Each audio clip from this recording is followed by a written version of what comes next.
सम्पूर्णमा नमस्कार। यहाँलाई स्वागत छ नेपाली लाइभ टिभीमा। म सन्जु महर। आज हामी सुदूरपश्चिमको विकासक्रम र देशको समसामयिक घटनाबारे विशेष चर्चा गर्नेछौँ। आज हामीसँग हुनुहुन्छ नेकपा एमालेका पोलिट ब्युरो सदस्य र निवर्तमान मुख्यमन्त्री राजेन्द्र सिंह रावलजी। उहाँलाई सबैको नमस्कार। नमस्ते। सन्चै हुनुहुन्छ? ठिक छ। सर्वप्रथम त हजुरलाई एकदमै धन्यवाद, हजुरले बहुमूल्य समय हामीलाई दिनुभयो। त्यसको लागि हजुरको राजनीतिक यात्राबारेमा अलिकति बताइदिनुहोस् न, कहाँबाट सुरु गर्नुभयो र कसरी? धन्यवादको आवश्यकता नै छैन, किनभने इट्स माइ ड्युटी। र यहाँसम्म मेरो राजनीतिक यात्राका बारेमा सोध्नुभयो। 2036 सालतिर फर्केर हेर्नुपर्छ। मेरो दाइ रामसिंह रावल त्यो बेलामा पुष्पलाल समूह कम्युनिस्ट पार्टीमा पुष्पलाल समूह र पुष्पलाल स्वयंले बनाएका थिए। त्यसको केन्द्रीय कमिटीको सदस्य हुनुहुन्थ्यो र 36 सालको विद्यार्थी आन्दोलनमा उहाँ पक्राउ गर्नुभयो र मलाई जेल एक्जाइल गर्नुभयो। त्यो बेलामा हामी एसएलसी दिइरहेका विद्यार्थीहरू थियौँ। दाइको गिरफ्तारी र त्यस पश्चात 37 सालमा विद्यार्थी आन्दोलनले त्यो ठुलो एजिटेसन पश्चात उहाँहरूले सोभियतको अधिकार, जनताको हातमा सम्पूर्ण अधिकार, सबैका लागि शिक्षा र रोजगारको नारा त्यो बेलामा हामीसँग थियो। त्यो एजिटेसन पश्चात चाहिँ उहाँहरू जबरिया आउनुभयो र पहिलो सोभियतको निर्वाचनमा उहाँहरू चुनाव लड्नुभयो र तत्पश्चात फेरि उहाँहरूलाई चाहिँ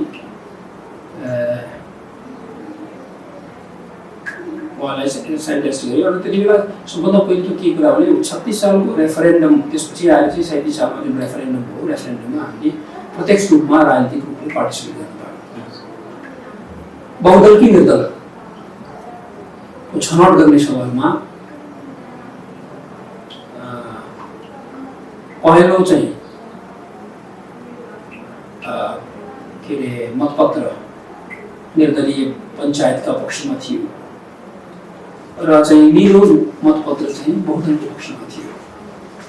त्यो बेलामा हामीहरूले बहुदलको पक्षमा प्लिड गर्यौँ। एसएलसीका विद्यार्थी, दिइसकेका विद्यार्थी थियौँ। दाजुहरूको इन्सपिरेसन थियो।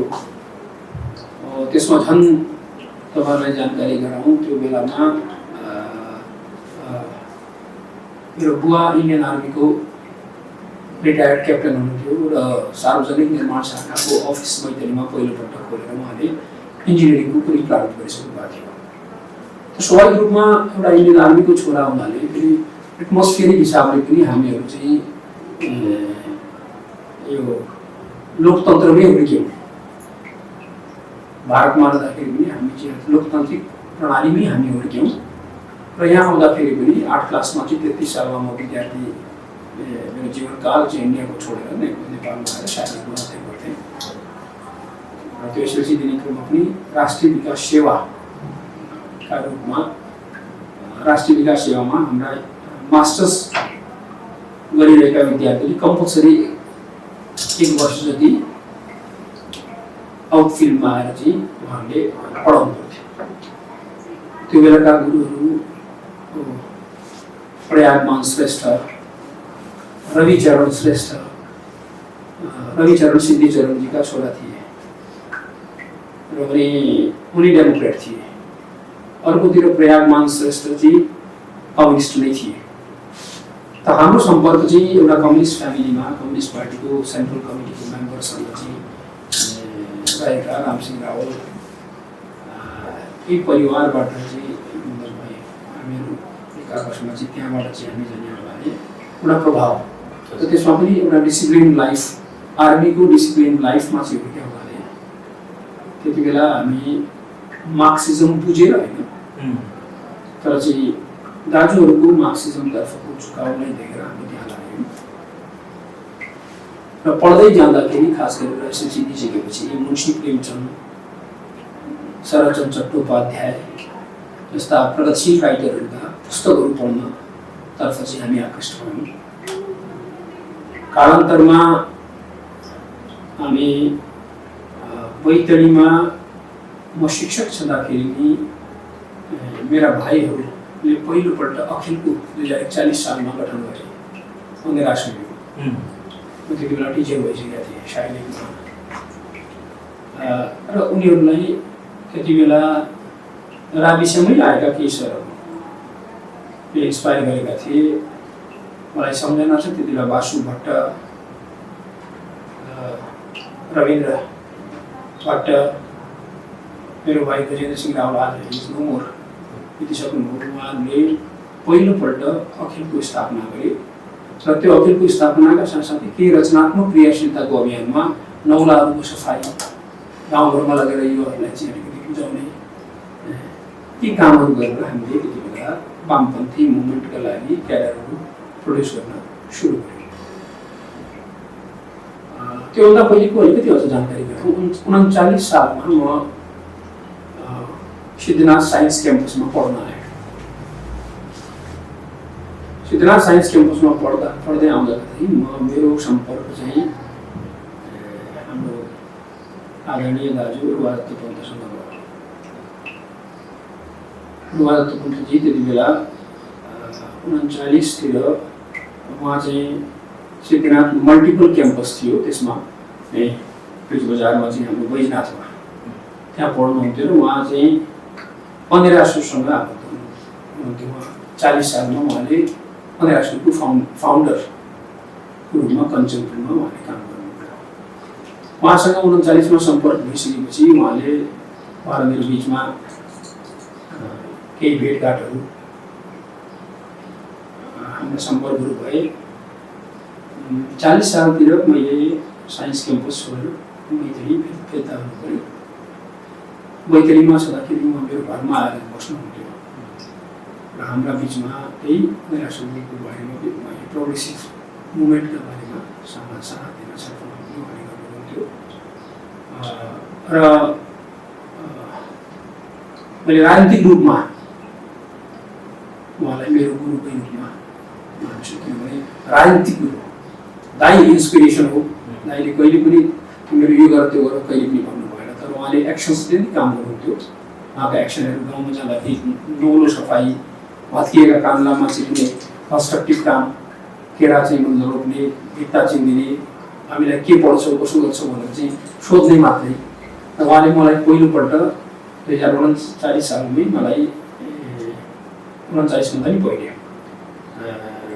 37 सालमा जेल रिहा भइसकेपछि त्यसमा आउँदाखेरि उहाँले पहिलो मुखपत्र कम्युनिस्ट पार्टीको मुक्ति मोर्चा पढ्दा थिएँ। उहाँले सोध्नु भएको थियो, हामी दुई भाइ थियौँ, अर्को आज दाजु हुनुहुन्न धनसिंह रावल, तिमीहरू के पढ्छौ केटाहरू भनेर यसरी सोध्नु भएको थियो। धनसिंह भाइ मेरो अलिक पुलिसतिर पछि उहाँले रमाइलो काम खालकोमा चाहिँ उहाँले सच्ची कहानी पनि राम्रो हुन्छ अनि मनोहर कहानियाँ राम्रो हुन्छ भनेर इन्डियाका म्यागजिनहरू बताउँछु।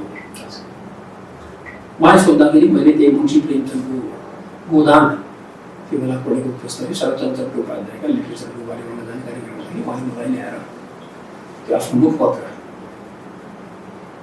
मुक्ति मोर्चा पहिलोपल्ट मैले कम्युनिस्ट पार्टीको दस्तावेज मैले पढ्न पाएँ। एवंले जाँदै गर्दा मैले तपाईँलाई 37 को रेफरेन्डमको कुरा 42 मा आएर चाहिँ हामीले शिक्षक आन्दोलनमा हामी लाग्यौँ। बैतडीमा शिक्षक आन्दोलनमा हाम्रो गिरफ्तारी भयो। शाइलेकमा टिचर छँदाखेरि पुरा मासलाई नै त्यति बेला पञ्चायत पोलिटिका हाम्रो शिक्षकहरूले आन्दोलन गर्दाखेरि त्यसलाई हटाएर चाहिँ हामीले गिरफ्तार गरे। र त्यसै गरेर एउटा विद्रोह मलाई अलिकति स्मरण छ कि साझा कार्यालयमा हाकिमहरूले 5 किलो चामलका लागि मान्छेहरूलाई लाम लाएर चाहिँ वितरण गर्थे र आफ्ना ठुलाबडा हाकिमहरूलाई क्विन्टलका क्विन्टल चामल चाहिँ त्यहाँ गोदामबाट छुट्टै निकालेर दिने गर्थे। त्यो रिभोल्ट गर्दाखेरि एउटा बैतडीको पाल्लेकको कडाई भन्ने ठाउँकी महिला, बच्चा पाएको महिला, भर्खर 7-8 दिन भएको महिला, बच्चा पाएको, चामलका लागि लाम आएको त्यहाँको एउटा हाकिमले उनलाई एब्युज गर्यो। मेरो बच्चा छ घरमा, कमसेकम 5 किलो चामल त दिनुहोस्, बच्चा रोइरहेको छ घरमा भनेर भन्दाखेरि त्यो हाकिमले मलाई नै नत भन्यो। अपशब्द बोल्यो। त्यो बेला मैले समातेर चाहिँ सिधै हाकिमलाई त्यो बेला एग्रेसिभली गरेर समातेर चाहिँ भयो भने अनि चामल तलबाट हाकिमहरूलाई चाहिँ तिमीहरूले क्विन्टलका क्विन्टल दिने एउटा महिलाको यस्तो पीडामा चाहिँ त्यो घरले यस्तो गऱ्यो भने त्यो रिभोल्ट मैले गरेँ। हाकिमलाई चाहिँ समातेर चाहिँ मैले समातेँ र यसमा मलाई पुलिसले समातेर जेलमा राखेर इम्प्रिजन गर्यो। एक राति राख्यो। भोलिपल्ट चाहिँ सबै अब गल्तीका बारेमा सबैले थाहा पाए। उसले यस्तो गरिरहेको छ। सबै चारैतिरबाट चाहिँ सर्टिफिकेट पुलिस सर्टिफिकेट भयो। सबै चाहिँ मान्छे आए। मान्छे घेर आउँदाखेरि लोकेलिटीका थिए। त्यो विचारले पछि माफी मागे मलाई छोड्यो। त्यो पनि एउटा के भने सामाजिक रूपले चाहिँ भइरहेका विद्रोह सामाजिक जनतासँग भइरहेका गलत क्रियाकलापहरूले पनि मलाई चाहिँ समाजमा के इन्सपिरेसन्स दियो। र पछि मेरो सङ्गठित जीवनका लागि मैले पार्टीमा सङ्गठित जीवनको सुरुवात चाहिँ मैले पार्टी अध्ययन दलबाट सुरु गरेँ। त्यो बेला पार्टी अध्ययन दल बनाइन्थे, मार्क्सवादी अध्ययन दल। त्यो अध्ययन दलमा हामी केही सीमित साथी थियौँ।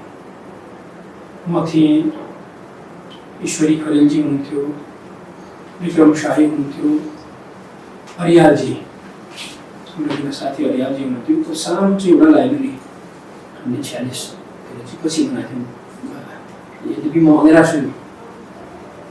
अन्तर्राष्ट्रिय ब्याकग्राउन्डबाट नै म आएको थिएँ। यहाँ अन्तर्राष्ट्रियमा पार्टी जिल्ला कमिटीको सदस्य भएर फेरि अन्तर्राष्ट्रियमा मलाई पठाएको थियो विद्यार्थीहरूलाई सबलीकरण गर्नका लागि।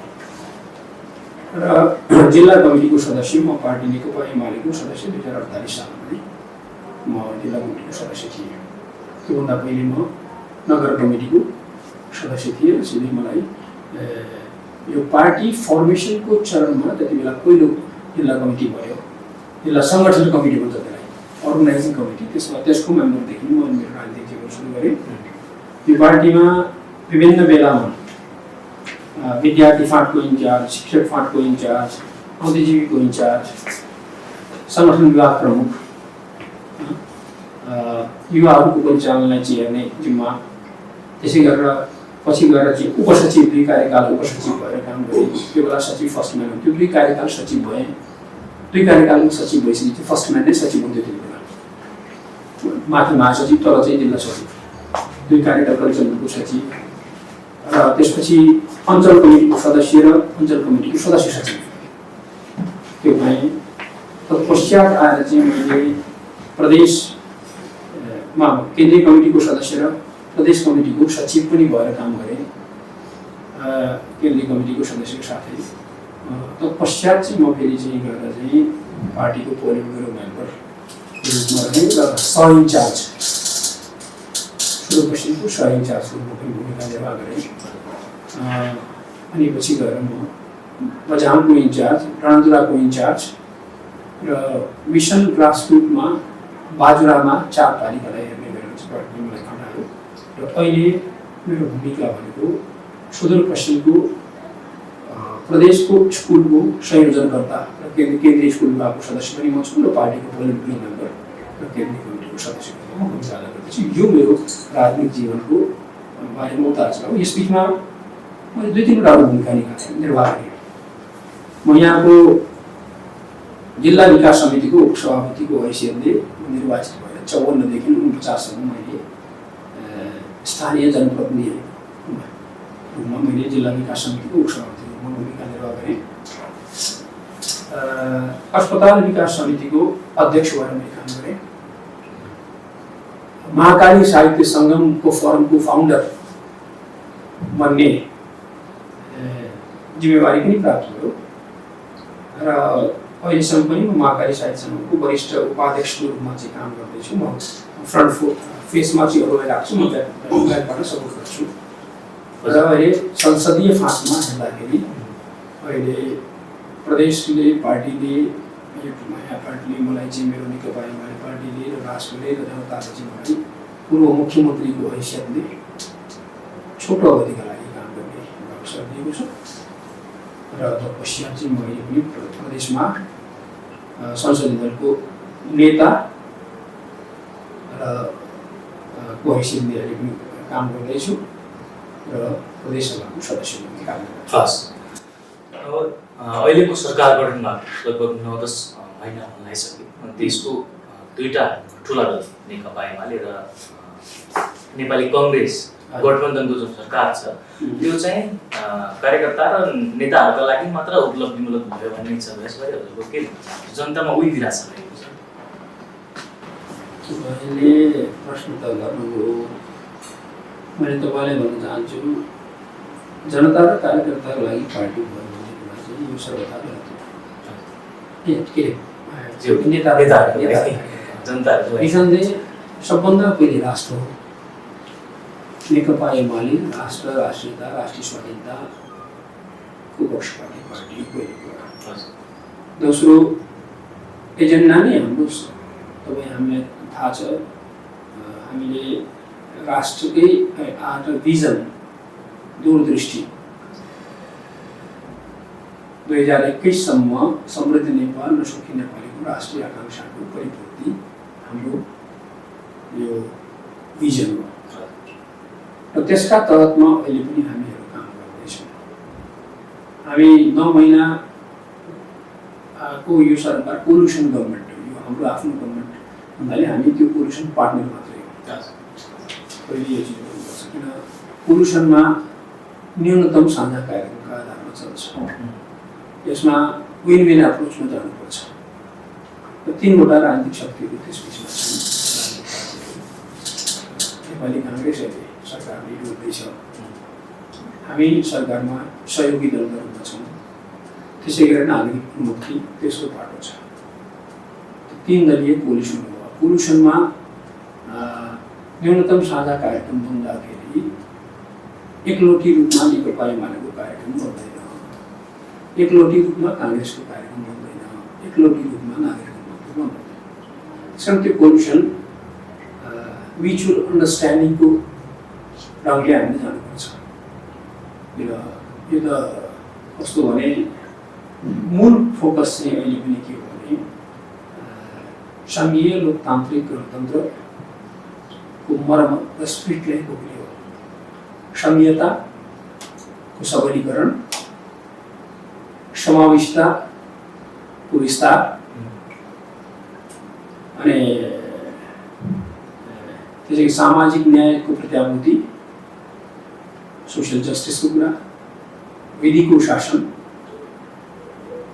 र जनताको अधिकारहरूको सुनिश्चितता र त्यसका साथसाथै सङ्घीय र गणतन्त्रलाई चाहिँ संस्थागत गर्ने कुरा र भावी दिशाबोधको लागि चाहिँ हामीले ल्याउने भनेको हाम्रो अहिलेको चाहिँ मकसद भनेको चाहिँ सबभन्दा पहिले समाजवादको आधार तय।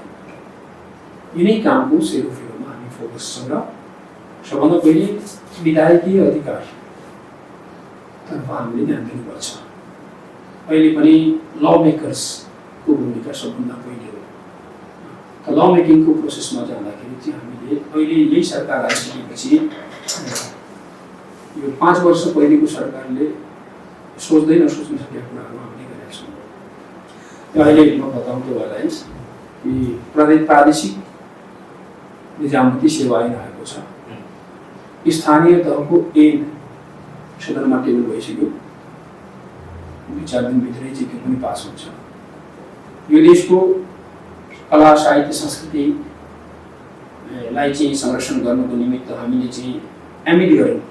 खास गरेर त्यो प्रादेशिक प्रज्ञा प्रतिष्ठान, सुदूरपश्चिम प्रदेशको प्रज्ञा प्रतिष्ठानको ऐनमा अझै नेतालाई धुरी बनाएर राखेको थियो। नेतालाई होइन, त्यो धुरी नेता हुनु हुँदैन, त्यो चाहिँ भनौँ जनताको तहमा एकाडेमिसियन्सहरू र अनुभवी जनता, त्यो पनि डिग्रीले होइन अनुभवलाई चाहिँ संस्थागत गर्ने कुरामा हामीले त्यो ऐन संशोधन गर्न चाहिँ मनै थिए। त्यसको संशोधनकर्ताको सबभन्दा पनि प्रस्ताव राखेर चाहिँ सर्वसम्मत ढङ्गले त्यो पनि पारित गरियो।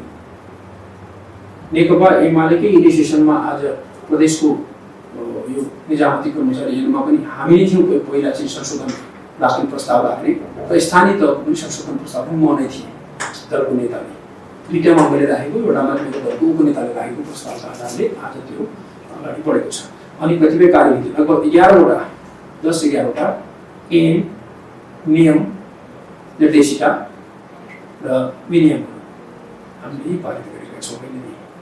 र अझै पनि हामी ललाई चाहिँ कानुनहरूको चाहिँ मूलत पहिलो काम कानुन नै हो।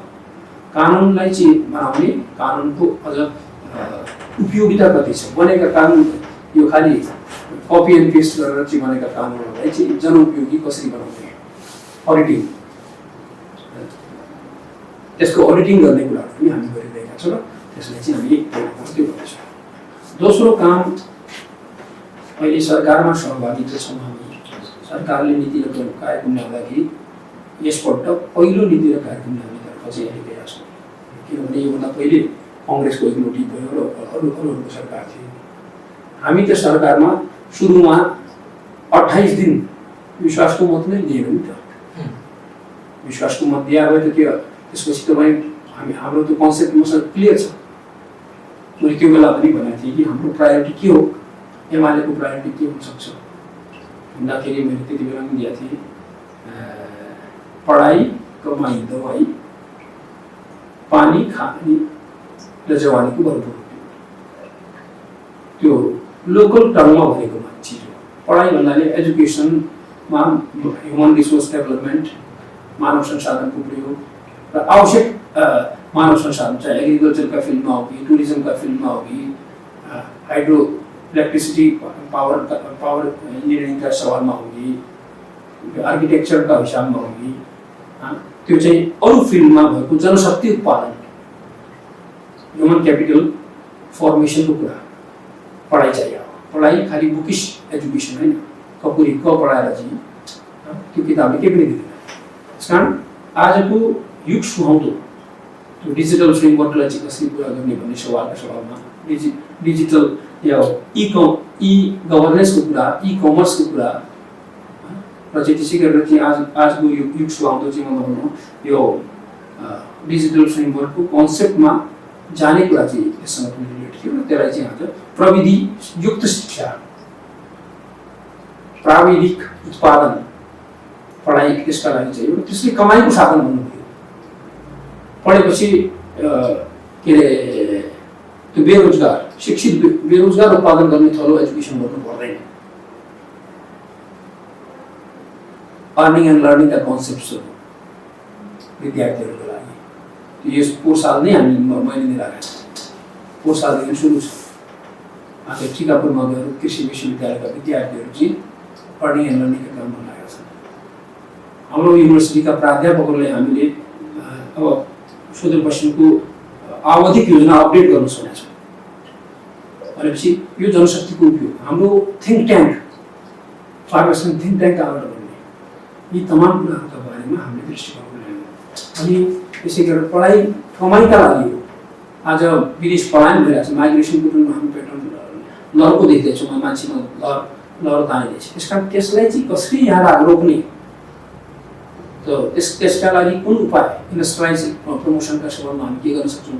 लगानी सम्मेलन आज बेलुका पनि बैठक छ, भोलि 20 गते होइन, 20 गते चाहिँ त्यसको उद्घाटनका लागि युरोपियन युनियनदेखि लिएर त्यसमा चाहिँ मतलब कतिपय एफएनसिसिआईका मान्छेहरू, त्यसमा चाहिँ एनआरएनका व्यक्तिहरूको प्रतिनिधिसहित चाहिँ भोलि नै पछि प्री समिटमै चाहिँ त्यहाँ मान्छे आउँदैछ। त्यो लगानीका क्षेत्रमा कसरी जाने, सुदूरपश्चिमका लगानीले कसरी गर्ने, टुरिज्मलाई कसरी गर्ने, एग्रिकल्चरल सेक्टरलाई कसरी चाहिँ मतलब आज त्यहाँ रोजगार सृजना गर्न सक्ने, माइग्रेसन कसरी रोक्ने, यो चिजमा ब्रेन स्टर्मिङ चाहिँ हुँदैछ।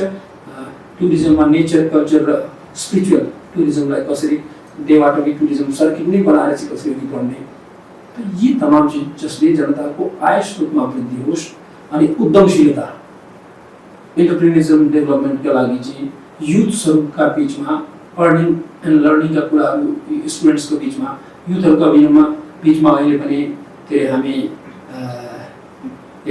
कतिपय कार्यक्रमहरू, स्टार्टअप प्रोग्राम्स र विदेशमा शिल्प सिकेर आएका मान्छेहरूलाई यहाँ पनि ल्याएर चाहिँ हामीले त्यो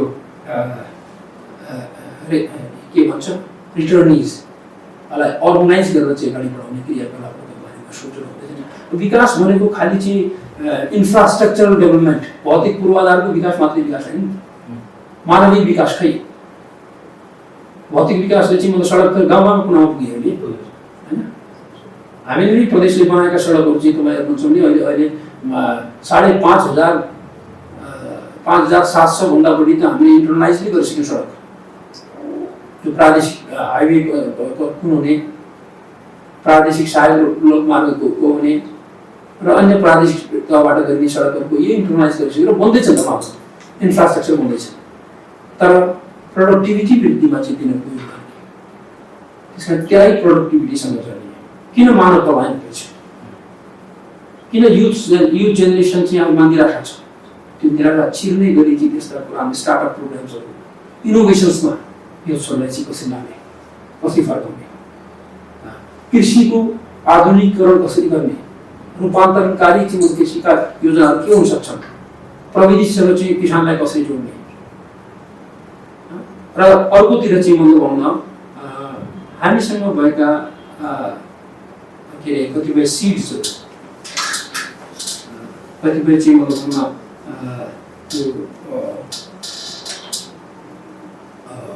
तिनीहरूलाई चाहिँ अझै हाम्रो जैविक विविधताको संरक्षणको कुराहरू, इन्डिजिनियस हाम्रा अहिले केही प्रोडक्ट्सहरू, लोपोन्मुख प्रजातिहरूको संरक्षण, प्रजाति संरक्षण, बिउ बिजनका पनि प्रजाति संरक्षणका कुराहरू, यसलाई हाम्रो पेटेन्ट राइटको कुराहरू स्थापित गराउने कुराहरू, हाम्रो त्यति मात्र होइन, हाम्रो चाहिँ मतलब भनौँ यो वाटरसेड म्यानेजमेन्ट्सका कुराहरू र अर्निङ एन्ड लर्निङमा आज चाहिँ विद्यार्थीहरूलाई एङ्गेजमेन्ट, खालि बुकिस बनाएर केही छैन। Books can give you answers not knowledge भनिन्छ, किताबले उत्तर मात्र दिन्छ, नलेज दिँदैन। त उनीहरूको प्र्याक्टिकल अनुभवलाई जस्तै तपाईँले यो सिक्नु, यसको प्र्याक्टिकल युज गर्दै हुन्छ, पढ्दै हुन्छ, पढ्दै कमाउँदै, यो पनि पढ्दै कमाउँदै गरिरहेको छ। त्यस कारण पढ्दै कमाउँदै र आजको युवालाई विदेशमा मात्रै राम्रो शिक्षा छ भन्दैन, यहाँनिर शिक्षाका अपर्च्युनिटिजहरू के हामीले दिलाउनका लागि हामी स्ट्रेन्थनिङ द युनिभर्सिटी क्याम्पसेसका प्रोग्रामहरू पनि यसपल्ट पनि ल्याउँदैछौँ। पहिलेको प्रश्नसँग मैले जोड्नु चाहिँ नेकपा माओवादीका अध्यक्ष पुष्पकमल दाहाल प्रचण्डले भन्नुभएको थियो कि हामी भ्रष्टाचारीहरूलाई जेल हाल्ने तर्खरमा थियौँ, हामी प्रक्रियामा बढ्दै थियौँ, त्यसकारण यो सरकार ढल्यो भन्ने के भन्न चाहनुहुन्छ? प्रचण्डका विषयमा मैले के बोल्नु, तपाईँ सबै देख्दै हुनुहुन्छ कहाँबाट सञ्चालित हुन्छ भनेर मैले भन्नु परेन छैन। वरपरका छिमेकी देशका कूटनीतिक नियोगका, हिजोका राजदूत भएका, हिजोका कुनै मतलब त्यहाँ भएका जेएनयुका थिङ्क ट्याङ्क्सहरू आफै बोलिरहेको छ। उहाँले यो मुभमेन्ट नै यो देशमा anarchy, he is the father of anarchy of Nepal. नेपालमा कसैलाई एनार्कीको फादर भन्न सकिँदैन। त्यो जस्तै वर्ल्ड वाइड रूपमा वाकुनेन र ब्लाङ्कीहरूलाई भनिन्छ, अराजकताका पितामह भनिन्थ्यो। उनीहरू चाहिँ पितामह थिए भने यिनी फादर हुन्। नेपालको राजनीतिमा एनार्कीका फादर चाहिँ प्रचण्ड हुन्। उहाँको दर्शन नै तपाईँसँग धक्का, क्रमभङ्ग, छलाङ, महाविपत्ति। उहाँको दर्शनले महाविपत्ति सिर्जनाको बाटो देखाउँछ। त्यस कारण म उहाँको बारेमा टिप्पणी गर्न चाहदिनँ। हाम्रो बाटो समृद्धि नेपाल र सुखी नेपालको बाटो हो। त नेपालीको सुखीपना र समृद्धि, राष्ट्रको समृद्धि र नेपाली कसरी सुखी हुन्छ भन्ने बाटो चाहिँ हाम्रो हो। प्रचण्डका बाटो गएर उहाँलाई सोध्नुहोस्, उहाँको त प्रचण्ड पथ हो, धक्का हो, क्रमभङ्ग हो, छलाङ हो, महाविपत्ति सिर्जना गर्ने हो। उहाँले बनाएको दर्शन मैले बनाएन। त्यस कारण उहाँका बारेमा उहाँले के गर्न खोज्नु भएको थियो भने अब त्यो भ्रष्टाचारका बारेमा मैले के बताउनु छ, त्यो त बिचरा जनयुद्धमा लडेका मान्छेहरूका पैसा समेत खाइदिए। अनि जनयुद्धमा चाहिँ ती बिचरा घाइते परिवार, शहीद परिवारहरूको बिचल्ली बनाए। तर उहाँ त भन्नुहुन्छ हामीले गणतन्त्र ल्यायौँ, जनताहरूले बोल्ने मौका दियौँ। Actions speak louder than words.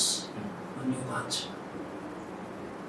के गर्नुभयो भन्ने कुरा त देखिया छ नि 16,000 जघन्य हत्या 16 देखि 17,000 जघन्य हत्या अनि राज्यमा एनार्की यो राज्य लगभग 50 होइन 100 वर्ष पछाडि पुगेको छ त्यो एनार्कीले किन इन्डिकेटरमा राष्ट्र समृद्धितर्फ यात्रा तय गरेको ध्वंसतर्फ गयो उहाँले ध्वंसको बाटो रोज्नु आज 17,000 मान्छे शहादत प्राप्त गरे शहीद भयो भनेर छ तर ती शहीद भएका मान्छेहरूका घरका अवस्था भने बुझ्नुको खै त्यो सरकारमा कतिपल्ट भन्यो प्रधानमन्त्री के कार्यक्रमहरू उहाँको लागि अनि देशलाई ढाँट्नु सरासर सेना कति थियो कति भन्नु 35,000 सैनिक पुर्याउनु तिनको पैसा खानु भूकम्प बैंक रबरी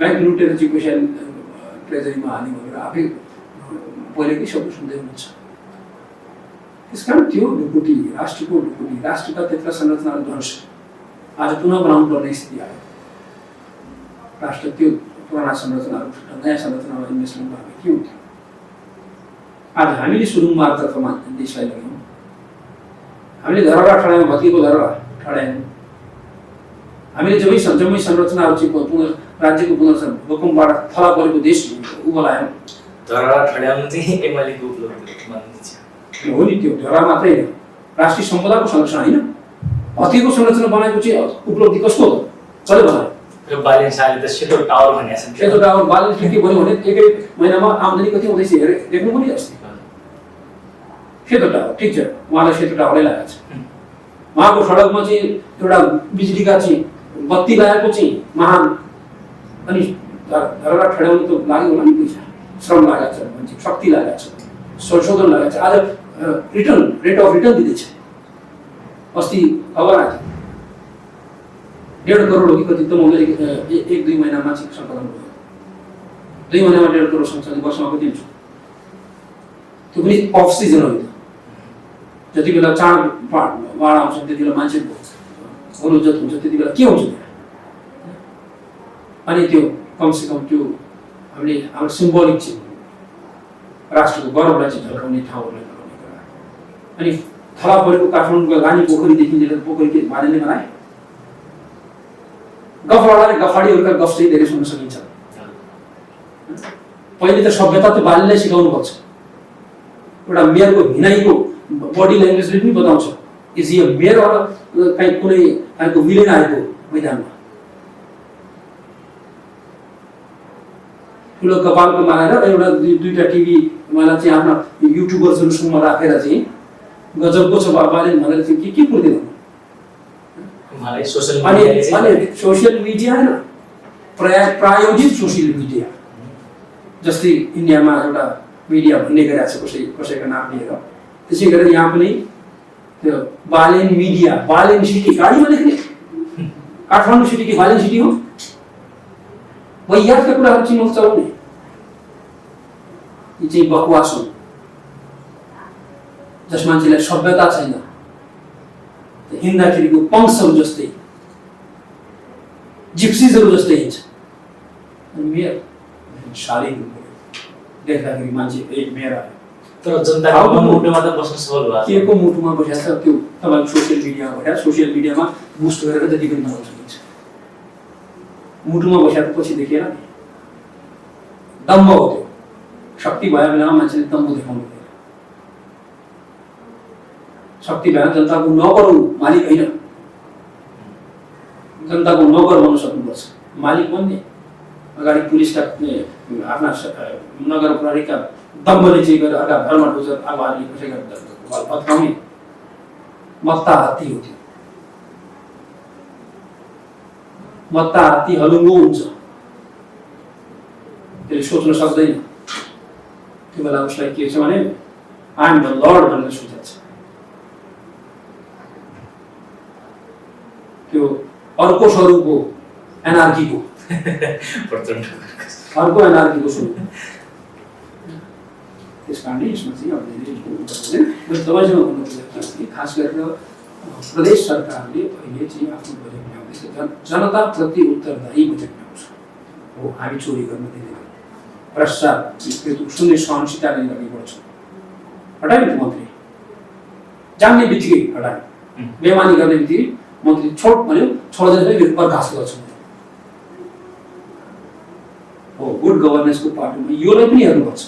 गभर्नेन्स भने चाहिँ एनआरकीमा बसिराख्ने कुरा होइन, रमिराख्ने कुरा होइन, एक्सन ओरिएन्टेटेड चाहिँ भन्नुपर्छ।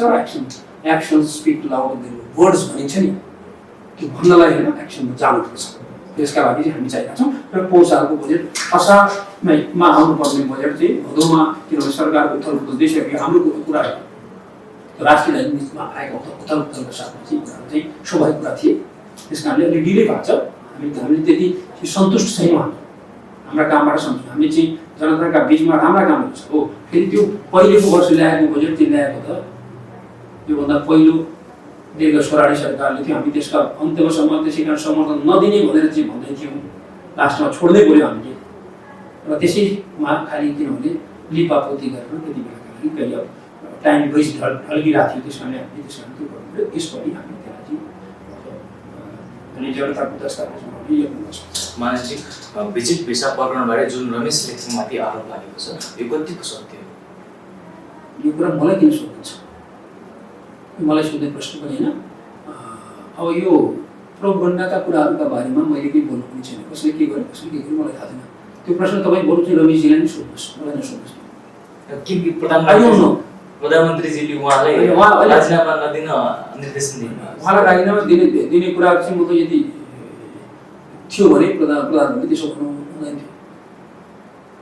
राजीनामा दिने कागज भए प्रधानमन्त्री त्यसो भन्नु हुँदैन थियो। तर जुन नैतिकताको कुरा गर्नुहुन्थ्यो रमेश लेखकजी, अहिले उहाँमा त्यो प्रश्न उहाँलाई नै सोध्नुहोस् भने त्यो मलाई मलाई उहाँको बारेमा मैले जवाब दिन सक्दैन। अनि यो राजावादीहरू जुन राजा ल्याउन सडकमा उत्रिएका छन्, यो जनतामा एक खालको गणतन्त्रप्रतिको निराशा हो कि सर यो खास के हो? केही पनि होइन, प्रोपगन्डा हो। अहिले तपाईँ दुईवटा चिज छ, म तपाईँलाई बताउँ। यो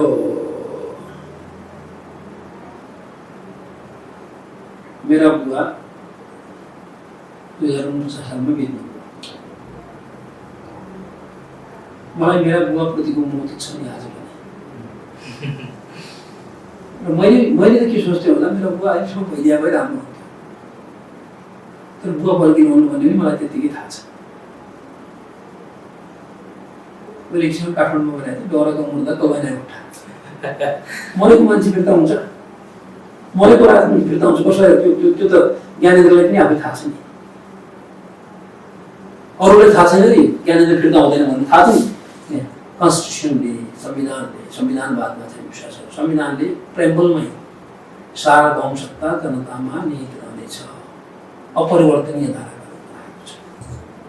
यो परिवर्तन गर्न सकिँदैन। जबसम्म राजा आउँदैन तबसम्म हामी त यो आन्दोलन नछोड्ने भन्नु नछोड्नु न।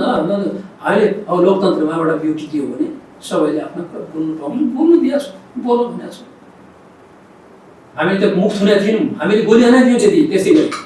हाम्रा शहीदहरू सुकानीको जङ्गलमा लगेर चाहिँ मतलब मार्दाखेरि यिनी पशुपतिनाथहरू थिए, पशुपति शमशेर जबराहरू थिए, दरबारकै दरकार हेर्नेहरू थिए, दरबार बचाउन सकिन्छ कि भन्ने थिए। सुकानीको रगतले भन्छ हामीलाई सही बाटो हिँड्दैछौँ कि भुल्यौ दाजुभाइ भन्ने त्यो कुरा आज पनि हामी बिर्सेका छैनौँ। हामी रामनाथ दाहालको शहादत बिर्सेका छैनौँ, झप्सी मण्डलको शहादत बिर्सेका छैनौँ, कृष्ण कुइकेलको शहादत बिर्सेका छैनौँ, नेत्रलाल वागीको शहादत बिर्सेका छैनौँ। सरेआम मान्छेलाई बोल्न नदिकन शहीद दशरथ मारे यिनीहरूले। हेमदत्त पन्तको टाउको काटेर लिङ्गोमा गाडेर प्रदर्शन गरे यिनी दरबारको दरकार देख्नेहरूले। अनि चाहिँ मतलब जो आवाज मुख थुनेर चाहिँ गोलीले मुख थुन्ने यत्न गरेर चाहिँ मारिएका आवाज के दमित भएर गए। राजतन्त्रका विरुद्धमा भएका आवाजहरूले आज 17,000 बलिवेदीमा पछि गए। मधेसवादी आन्दोलनको उहाँहरूले पनि जनताको शासन पद्धतिलाई स्थापित गराउनु पर्ने, राजा स्थापित गर्नु कसरी पनि पर्यो। 2-4वटा चाहिँ अब अझै दरबारको दरकार देख्नेहरूलाई हामीले केही भन्नु छैन उनलाई। तर उहाँको त्यो उनीहरूलाई एजिटेट गर्नुहोस् भन्ने एजिटेसन गर्न पाउनुभयो तपाईँको कुरा हो, तपाईँको मत हो। तर यो देशमा एउटा चिज बुझ्नु हो भने यो सङ्घीय लोकतान्त्रिक गणतन्त्र हो यहाँको राष्ट्र, और समाजवाद हो यहाँको दिशाभूत। समाजवादमा राजाको परिगणना छैन। उहाँको भनाइ चाहिँ के छ भने राष्ट्रपतिलाई चाहिँ राजा रिप्लेस गर्ने अनि प्रत्यक्ष निर्वाचन प्रणाली चाहिँ ल्याउने भन्ने त्यो चाहिँ जायज। उहाँलाई किन चाहिँ जनताको छोरो भएपछि आज राष्ट्रपति भएको सुपाच्य छैन। एउटा महिला राष्ट्रपति हुँदाखेरि शानका लागि कसैको रुल अफ ल, संविधानवाद, जनताको छोरा वा छोरी चाहिँ राष्ट्रपति बन्ने प्रथा प्रणाली, कुनै अपाङ्गले राष्ट्रपति बन्न पाउने कि नपाउने, कुनै दलित जातिको मान्छेले राष्ट्रपति बन्न पाउने कि नपाउने, राजाको सल्लो सुझा सोझै त्यसको सोझै बाँगा त बाँगा बाँगै भन्ने उक्तिलाई जाने हामीले देखाएन। यहाँ खेलकुद गर्दाखेरि त्यति बेलाका राजाहरूका लागि कहाँबाट चाहिँ बोकेर ल्याउनु पर्ने देहरादुनको बासमती पाउनु पर्ने सिस्टम चाहिँ थियो कि एउटा खेलकुदको सदस्य सचिव भएको छोटे राजाले अझै यहाँ राजाहरू स्थापित गराउने। त्यसकारण राजा दरबारको दरकार अहिले कसै कुनै जनताले माग्दैन। यो देशको संविधान 17,000 को बलिदानपछि आएको संविधान, जसका देशभरिमा 17,000 मान्छे नहोला। यी गएर चाहिँ रक्सीका बियरका बोतल लुटेराहरू, जिउँदै मान्छे आगो हाल्नेहरू, भएको कारखाना जलाउनेहरू चाहिँ मतलब त्यो जडीबुटी कारखाना जलाउनेहरू र के बियरका बोतल झिकेको देख्नुभएको थियो नि त अस्ति। सुन्तला स्याउको त्यो घरमा ढुङ्गा हानेर चाहिँ अर्का घर जलाउनेहरूले चाहिँ देश बनाउँछ। त्यस कारण यो चाहिँ केही पनि होइन, यो खालि के हो भने एउटा खिसियानी बिल्ली खम्बानो चेवाला किस्सा हो। त्यस्तै कुराहरू लाग्दैन। गणतन्त्र दिवसकै दिन भट्टाभट्टीमा इटाभट्टीमा 22 जना जलाएका जनलाई अदालत जिल्ला अदालतले जन्मगतको सजाय सुनाएको थियो। गणतन्त्र दिवसकै दिन तिनलाई सफाइ दियो। यसरी के भन्नु त गणतन्त्रको उपलब्धिमा छ। गणतन्त्र हामी अपराधीहरू जेलबाट सुन्नु न, हामीले सङ्घीय लोकतन्त्र गणतन्त्र ल्याइरहेका छौँ। समाजवादको दिशाभूत पुँजीवाद र अहिले पनि सामन्तवादका अवशेषहरू यो देशमा विद्यमान छन्। त्यो हरेक क्षेत्रमा छ। हामी त्यसलाई चाहिँ त्यसै कारण के बनाउँछौँ, कानुन बनाएर विगतका कानुनमा रहेका खामीहरूलाई चाहिँ हामीले ल मेकिङको प्रोसेसबाट हामी यसलाई चाहिँ अगाडि बढाउँछौँ भनिरहेका छौँ। यो घटना कदापि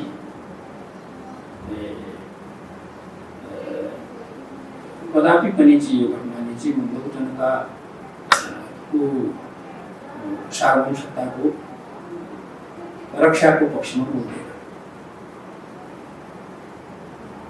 यो कुरा सोच्ने त सम्मानित सर्वोच्च अदालत छ। विधिको शासनको कुराहरू हामी गर्दैछौँ। कानुनको राज मानव अधिकारको ग्यारेन्टीको प्रत्याभूति दिन्छौँ भनेका छौँ। त्यो त ह्युमन राइट्ससँग सम्बन्धित संस्थाहरू पनि देशभरिमा छन्। राजनीतिक रूपले देशको मूल कानुनले प्रत्याभूत गरेका कुराहरूको अवलम्बन हुनुपर्छ। काहीँ कतै उल्लङ्घन भयो त्यो करेक्सन पनि हुन्छ, किनभने एक तहको अदालतले चाहिँ कुनै कुरा गरिहाल्यो भनेर त्योभन्दा माथिल्लो पनि अदालतहरू छन्। तर अदालतका न्यायाधीशहरू पार्टीकैबाट मैले त्यो पार्टीका भए बापदैन। नियत र नियम, नियतको खोट भयो भने व्यक्तिको गल्तीलाई इन्स्टिट्युसनल गल्ती मान्नु हुँदैन। कुनै एउटा व्यक्तिले गरेको कुराहरू अर्को ठाउँमा च्यालेन्जेबल छ। च्यालेन्ज गर्नलाई चाहिँ हामी सुप्रिम कोर्टसम्म पनि जान पाउने राइट राखेका छौँ, किनभने बटम अप एप्रोचको प्रणालीले टप बटम एप्रोचको जस्टिफिकेसन प्राप्त गर्ने अधिकार नेपाली जनताको सार्वभौम त्यो कुरामा जुन मान्छेका बारेमा त जेल भोग्दै हुनुहुन्थ्यो, गधा धोएर गाई बन्दैन, गधालाई धोएर गाई बन्दैन। अपराध कमिट गर्ने मान्छे अपराधी त कतिपय स्थानमा देखाइएका होलान्, तर समाजको नजरबाट उनी चाहिँ मतलब एकचोटि गिरेको मान्छे फेरि कहिले पनि ठाडो हुँदैन, कुरा पनि त्यतिकै सत्य हो। त्यस कारणले यो कुरा बारेमा मेरो रिजर्भेसन होला। तपाईँले भने कुराहरूसँग म सहमत छु। तपाईँले जे कुरा गर्नुभयो त्यही दिन किन गरियो भनेपछि यो पनि कतै कसैको साजिसमा गरिँदैछ। यो देशमा साजिस धेरै ठाउँमा चलेका छन्, आन्तरिक छन्, बाह्य छन्, साजिसहरू छन्। सङ्घीय लोकतान्त्रिक गणतन्त्रमाथि प्रहार गर्नका लागि, एनार्किजम फैलाउनका लागि नेपालको संविधान नेपालीहरूले बनाएकाहरू पनि कतिपयका कान ठाडा भएका छन्। त्यो कान ठाडा हुने त हुन्छन्, तर मेरो संविधान मैले नै बनाउने हो, मेरो विधि मैले नै बनाउने, मेरो राष्ट्र मैले नै सञ्चालन गर्ने हो, बाहिरबाट चाहिँ सञ्चालित गर्ने होइन। त्यसमा कमिटेड भएर आज देशका दुई ठुला शक्तिहरू चाहिँ ठाउँमा छन्। अब अदालतमा कानुनी राज्यको मान्यता स्थापित होला भन्ने हाम्रो विश्वास छ। त्यति हामी गणतन्त्रमा बोल्न पाइयो भन्छौँ, तर सम्माननीय प्रधानमन्त्री केपी शर्मा ओली दोस्रो रङ्गशालामा जाँदाखेरि त्यहाँ चाहिँ उनका विरुद्ध बोल्दा जनताहरू कुटी के भन्न चाहनुहुन्छ? त्यही कारण पनि एमालेको अहिले स्तर बोल्न पाउने जे पनि बोल्न छाड्ने छैन। म तपाईँको मञ्चमा आएर तपाईँ चाहिँ अहिले बेसरी गाली गर्छन्, तपाईँ क्रियाको प्रतिक्रिया दिनुहुन्छ कि नै? रुल अफ ल यो देशमा छ नि, के बोल्नुपर्छ भन्ने कुरा त होला नि। जे पनि बोल्नलाई होला, जे पनि पाइँदैन। त्यो कानुनले दिएका, विधिले दिएका अधिकार सम्मत कुराहरू चाहिँ बोल्ने हो। अब यो एनआरकी जो अहिले त्यसलाई नियमन गर्नुपर्छ कि पर्दैन? मिडियामा सोसियल मिडियाको नियमन गर्नु पऱ्यो कि पर्दैन? तर कुट्नु त भएन नि मानिस। कुट्ने त कहिले कुट्यो त? कुट्ने action and reaction are equal and opposite. तपाईँ के बुझ्नुहोस् भने action and reaction are equal and opposite. Newton's third law of motion हो। त्यो मैले गरेँ होइन, त्यो मासमा बस्यामध्ये आफूसँग खुट्टा कुट गयो, त्यो केपीले कुट्नु लाग्यो हो। युवासँग तपाईँ मेरो विचारमाथि प्रहार गर्नुभयो भने म तपाईँले के म मुट्ठी बन्द गरेर बसिरहेको छु। तपाईँले म माथि प्रहार गर्नुभयो यहाँ भने म गान्धीवादी त होइन नि। यो गालामा हेरेर यो गाला पनि हेर्दा भन्नेवाला त होइन। हामी त कम्युनिस्ट फिलोसफीबाट आएको, हामीले बुझ्ने कुरा के द्वन्द्वात्मक ऐतिहासिक भौतिकवाद पढेका हौँ। वैचारिक विचार, वाद, प्रतिवाद र संवाद तीनै चिज पढेका हौँ। एउटा विषय होला वाद, डिबेटको विषय, त्यहाँ प्रतिवाद पनि हुन्छ, त्यसपछि संवाद सुरु हुन्छ, फेरि त्यो संवाद आफैमा प्रतिवाद पनि हुन्छ। फेरि एभ्री फुल स्टप नि विज्ञान पनि भन्छौँ, फेरि नयाँ कुरा फेरि आउँछ। आजका लागि जो संवादको विषय गर्नु पऱ्यो टुङ्गियो, त्यो भोलिको लागि प्रतिवाद हो नि। कुनै समय K P Oli I love you शब्द अलि थियो र अहिले केपी ओली मुर्दाबाद भन्नेसम्म यो चाहिँ कसरी भयो? एक्कासी तल्लो स्तरमा यो कसले भने केपी ओलीको हाइट जब कुनै मान्छेको हाइट बढ्छ तब खुट्टा काट्नेहरूको नाम पनि बढ्छ। केपी ओलीसँग तुलना गर्ने योग्य कोही नेता छ यो देशमा आजको मितिमा त्यो हाइटको कुनै नेता छ? देखाउनुहोस् भने। ईर्ष्या त्यहाँ बढेको, किनभने योग्यता र क्षमता क्यापेसिटीले उहाँले चाहिँ लिड गर्नुभयो। उहाँ त आजसम्म दमित हुनुहुन्थ्यो नि, कारागारमा चाहिँ 16 वर्ष किन राख्यो केपीलाई? Is a committed leader, you can bring round changes. बोलेको कुरा गर्छ भनेर चाहिँ थाहा भएर त उनलाई चाहिँ म त्यहाँ थुनामा राख्यो, जबकि उनले त नोट अफ डिसेन्ट लेखेको थियो नि। सामन्त उहाँको सम्बोधन टाउ काटेर हुँदैन, त्यसका लागि रूपान्तरणको कुरा चाहिन्छ, सामाजिक रूपान्तरणको कुरा चाहिन्छ भनेर लेखेर चाहिँ उहाँले पार्टीको डिसिजन मान्न जाँदाखेरि चाहिँ उहाँले चाहिँ 15 वर्ष जेलमा राख्यो। 15 वर्ष जेलमा राख्दाखेरि आजको स्थितिमा जुन स्वास्थ्यको स्थितिमा स्वास्थ्यको स्थिति, तर उहाँ 15 वर्ष पहिले जेलमा गएन, बाहिर भएको के हुन्थ्यो? आज हाम्रो देश सुरुङ मार्ग स्टेजमा गयो। आज हाम्रो देश ग्लोबल फोरममा चिनियो। आज युएनमा देखि लिएर चाहिँ अक्सफोर्डमा युनिभर्सिटिजमा सुन्न थालियो हाम्रो नेताको बारेमा। 8% को हाराहारीमा चाहिँ मतलब ग्रोथ रेटले लाने मान्छे विश्वका 10 इकोनोमिजभित्र चाहिँ ल्याइदिएको छ यो before the pandemic, covid pandemic. 10 राष्ट्रभित्र आर्थिक वृद्धि दर कायम गराउने मान्छेको रूपमा चाहिँ केपी नेतृत्व, सबल नेतृत्व आज पनि हेर्नुहोस्। धमाधम मैले हिजो हवाई गफ भने सुरुङमार्गका कुरा गर्छ, रेलमार्गका कुरा गर्छ, अनि के अरे जलमार्गका कुरा गर्छ। डुङ्गा चलाइएन, आसु डुङ्गा धमाधम सम्पन्न भयो कि भएन? ढलेको धराला उठ्यो। आज कनेक्टिभिटी, उत्तर दक्षिण कनेक्टिभिटीहरू चाहिँ यहाँसँग जोड्यो। हामी हिजोका दिनमा ल्यान्ड लक्ड कन्ट्री मात्रै थियौँ, आज ल्यान्ड लिङ्क्ड कन्ट्रीमा परिणत भयो। विकासले बढ्को मार्यो 4 लेन 6 लेन। हिजो सुन्नु भएन गड्डा चौकीदेखि लिएर चाहिँ मतलब 21 अर्बको बजेट चाहिँ मतलब यसै पालि यहीँ आएर बोलाएको थिएँ सदनमा। मेरो मोबाइल अहिले खोल्यो अहिले देखाउँछु। यो गड्डा चौकीदेखि आउनुहोस्, गेटवे सुदूरपश्चिमवर्ती देशकै गेटवे यहाँबाट चाहिँ बोलेर आउनुहोस् ढाका। अनि तपाईँले देख्नु भने कुटिया दिपायमा 97 करोड त यहाँबाट जाने बित्तिकै आउनु कुटिया दिपाय सडक। महाकाली कोरिडोरको कन्सेप्ट अहिले गएर तपाईँले चाहिँ गेटा विश्वविद्यालयका लागि रोकेर बसेका थिए।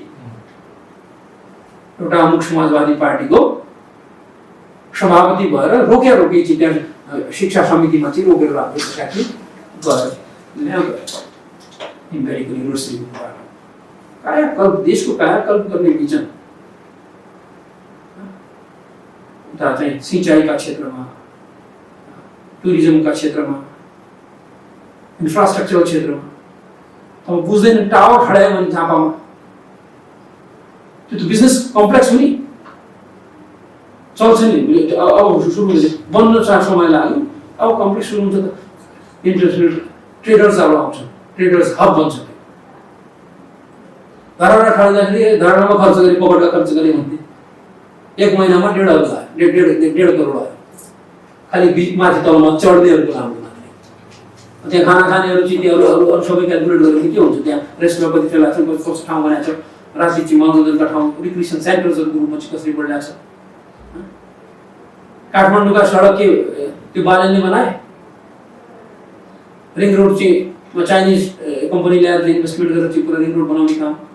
चितवनको 6 लेन सडक के त्यो प्रचण्डकी पुत्रीले बनाएको?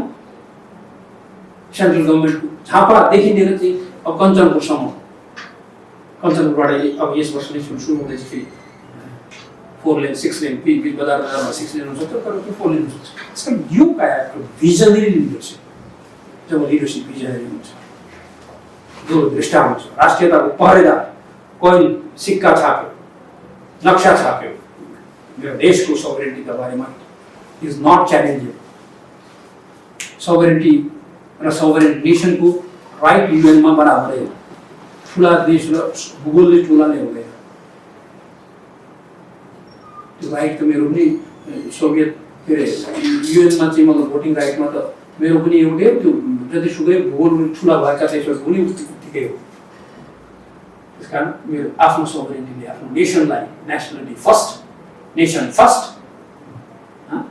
भन्ने मान्यता स्थापित गराउने हुनाले उहाँको अग्लाइलाई चाहिँ कतै खुट्टा काटेर चाहिँ अर्का खुट्टा काटेर म अग्लोको हुन्छ कि भन्ने सोच्ने त्यही प्रवृत्ति हो। त्यो धक्का क्रम छलाङ महावृत्तिका दरिद्र दार्शनिकहरूका चाहिँ क्रियाकलाप, यो एनआरकीका पितामहहरू, यथास्थितिवादीहरू र अर्कोतिर चाहिँ मैले तपाईँलाई भने पुरातनपन्थी चिन्तन, दरबारको दरकार देख्नेहरू र अर्कोतिर तपाईँले अर्को देख्नुभयो कि पपुलिस्ट, अर्को निधराम भयो।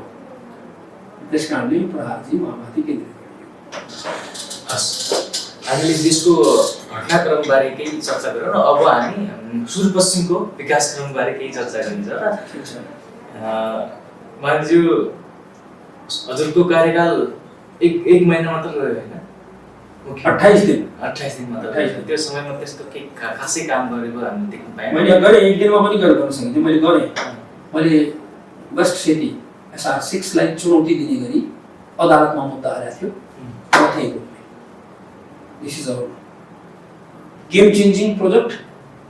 विज्ञप्ति निकालेर चाहिँ एकदम स्टेटमेन्ट निकालेर बोल्ने दृढता साथ त्यो रोक्ने काम हो। अदालतमा च्यालेन्ज गर्न खोजिएको, त्यो रोक्न खोजिएको प्रोजेक्ट अहिले पाइपलाइनमा आयो। यही काम त्यो गरेँ होइन, महत्त्वपूर्ण काम जो सुदूरपश्चिमको गेम चेन्जिङ प्रोजेक्टहरूमा आज पनि IBMमा गएर सोध्दा हुन्छ। अब पनि हजुर मुख्यमन्त्रीको दावेदार हुनुहुन्छ, यसपछि के योजना छ हजुरको? म दावेदार भन्दा पनि अब एउटा विधि प्रक्रिया छ। पार्टीले यदि मलाई बनायो भने मैले मेरो क्लियर नै छ। मैले अघि नै भने कि सुदूरपश्चिमका सम्भाव्यताहरूलाई हामीले कोइन गर्छौँ। एग्रिकल्चरल सेक्टरलाई प्रस्परस कसरी बनाउने, प्रस्पेरिटी। आज पहाडमा जग्गा बाँझो हुँदैछ, मान्छे पलायन हुँदैछ भने पहाडमा ठुल्ठुला हर्टिकल्चर प्रोजेक्ट्स, ठुल्ठुला ब्लकमा चाहिँ गरेर चाहिँ एक जिल्ला 2-3 जिल्ला पनि सँग मिलाएर चाहिँ कमसेकम हामीले सिप किपिङ, गोट किपिङ, यहाँको फार्मिङमा पनि अझ नयाँ प्रविधिहरूसहित हामीले चाहिँ अब तिमुर खेती, नन टिम्बर फरेस्ट प्रोडक्ट्सबाट चाहिँ कमसेकम हाम्रा उत्पादनहरू बनाउन सकिने कुरा हो। सुदूरपश्चिम काठको हब, मलेसियाको काठ ल्याएर चाहिँ यहाँ काट्ने, तपाईँले युज गरेका यही चिज लाउने कि अब हाम्रो काठलाई चाहिँ हामीले प्रविधियुक्त सहित चाहिँ त्यसलाई कार्विङ सहित अगाडि बढाउने। आज डिजिटलाइज्ड ढङ्गबाट चाहिँ यसैमा कार्विङ गरेर यदि हामीले यो फिनिस्ड गुड्सका रूपमा, सोभिनियर्सका रूपमा ठुल्ठुला चाहिँ फर्निचर्स एन्ड फिक्चर्सहरूलाई चाहिँ बनाएर चाहिँ एक्सपोर्ट गर्ने क्वालिटीको चाहिँ हामीले आज डिजिटलाइजेसन गरेर चाहिँ हामीले तयार गर्न सक्यौँ भने त्यो प्रविधिले हामी ठुलो अर्थोपार्जन गर्न सक्छौँ। र त्यसमा शिल्प पनि हामीले इनोभेसन्सका कुराहरूलाई पनि त्यसमा लान सक्छौँ। यो काम गरिरहेछौँ। हाम्रो कञ्चनपुरमा पनि युवा गरिरहेछौँ। तपाईँ यहाँनिर जानुहोस्, निराजनपुरमा जानुहोस्, हामी देखिरहेको छैनौँ। आफ्नो नजिकका मान्छे दूर के ढोल सुहाउने लगते हैं भन्नेको किस्सा मात्रै छ। टाढा टाढाका ढोल नगरा सुन्नमा छौँ। हामी आफ्ना घरमा गरिरहेका मान्छेहरूलाई प्रोत्साहित गरिरहेछौँ। निराजन लामी छानेकोमा जानुहोस्, आज वुड कार्विङ हेर्नुहोस्। मैले यसबाट नीतिले कार्यक्रमलाई इन्कर्पोरेट गरेको छु। सुदूरपश्चिमको वुड कार्विङ अहिले सुदूरपश्चिमका गेम चेन्जिङ प्रोजेक्टमा यहाँ सेन्टर अफ एक्सिलेन्स जडीबुटीको म बनाउने यत्नमा छु। यसका लागि पोहोर साल पनि बजेट राखेँ। जग्गा प्राप्तिको प्रक्रियामा चाहिँ केन्द्र सरकारले लागेको, केन्द्रमा चाहिँ भनौँ शहरी विकास मन्त्रालयले चाहिँ हामीले अहिले त्यो थाहा छ। त्यसलाई हामीले सेन्टर अफ एक्सिलेन्स बनाउँछु। देशकै सेन्टर अफ एक्सिलेन्स जडीबुटी विषयमा त्यो ढङ्गले छ। कन्सेप्ट मेमोरी पार्क, मान्छे मर्दाखेरि एउटा मान्छेको मृत्यु हुन्छ, 8 क्विन्टल दाउरा लगेर हामी पोल्दैछौँ। अनि त्यसमा चाहिँ गएर मलामी जाने प्रत्येकले दुई दुईटा चाहिँ मतलब अगरबत्ती लगेर फेरि त्यसमा पोल्दैछौँ। कति रुपियाँ जाँदैछ? इन्भाइरोमेन्टल डिग्रेसन। 8 क्विन्टल दाउरा एउटा लास पोल्नमा जान्छ भने हाम्रो घाटमा चाहिँ बोल्दाखेरि दिनमा कञ्चनपुरमा मृत्यु हुनेहरूको सङ्ख्या या सुदूरपश्चिममा मृत्यु हुनेहरूको सङ्ख्याको क्यालकुलेट गरौँ।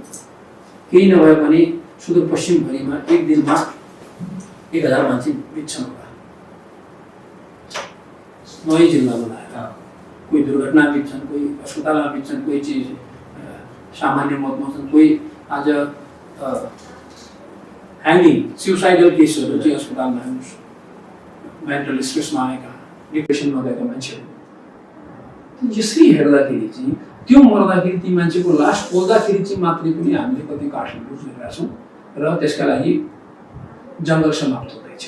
त्यस कारण त्यो मान्छे मर्दाखेरि चाहिँ नयाँ कन्सेप्टमा जाँदै मेमोरी पार्क बनाइदिने, घाटमा लगेर चाहिँ एउटा मान्छे मर्दाखेरि अङ्ग्रेजहरू सिमेट्री बनाउँछन्, हामी मेमोरी पार्कमा वृक्षारोपण गर्नेछौँ। मान्छे मरेका दिन त्यसका नामले वृक्ष रोप्ने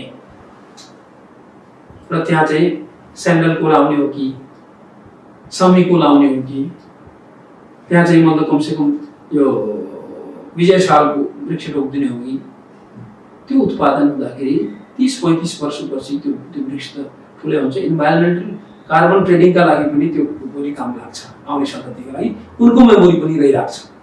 त्यसकारण यो कन्सेप्टमा मेमोरी पार्क, मृतकका नामले त्यो अगरबत्ती बन्द गरौँ, तपाईँ श्रद्धाञ्जली दिनलाई तपाईँले दिने 20 रुपियाँ चाहिँ त्यो फन्डमा हालिदिउँ, त्यही घाटमा एउटा मेमोरी पार्क बनाऊ, जोसुकै मान्छे मर्छ त्यस कारण पनि वृक्ष मेमोरी पनि कायम रहन्छ।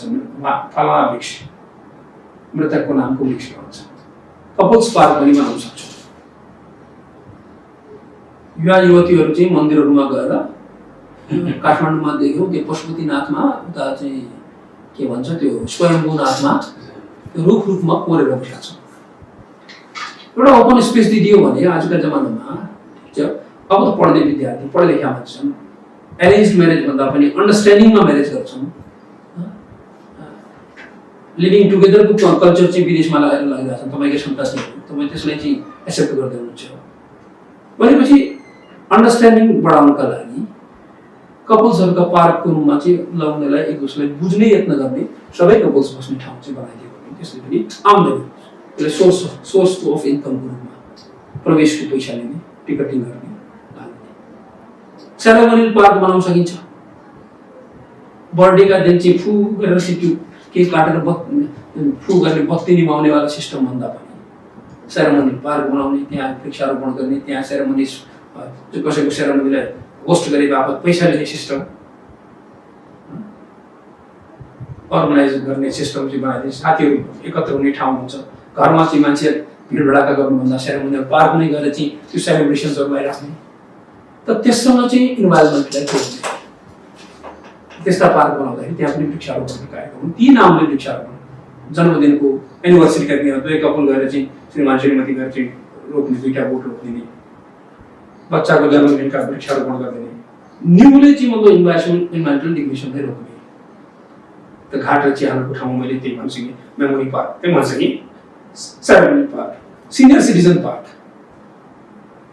ज्येष्ठ नागरिकहरूको अब ठुलो उनीहरूको अभिनन्दन, हप्तामा एक दिन गएर आफ्नो गाउँ ठाउँमा चाहिँ मान्छेहरूलाई चाहिँ ज्येष्ठ नागरिकहरूको अनि उनीहरूका जीवनका अनुभवका उतार चढावलाई चाहिँ लिपिबद्ध गर्ने, यस्तो किसिमको कन्सेप्टमा लग्यो भने समाजमा सांस्कृतिक रूपले पनि हाम्रो समाज सुदृढ हुन्छ, एकताबद्ध हुन्छ।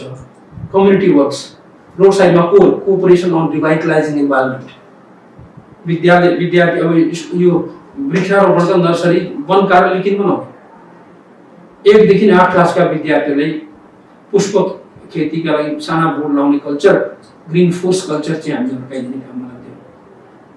टुरिज्म सर्किटको अवधारणा, देवाटवी tourism circuit, the garden of God circuit, देवभूमिका मान्छे देवाटवी बनाउने, डोटीको प्राचीन नाम देवाटवी, यो डोटी होइन कि इन्टायर सुदूरपश्चिमको नाम देवहरूको Atavi, the garden of gods थियो नै, त्यही नामले देवाटवी टुरिज्म सर्किट बनाइदिने, सिमी सर्किट्सहरू बिचमा बनाउने।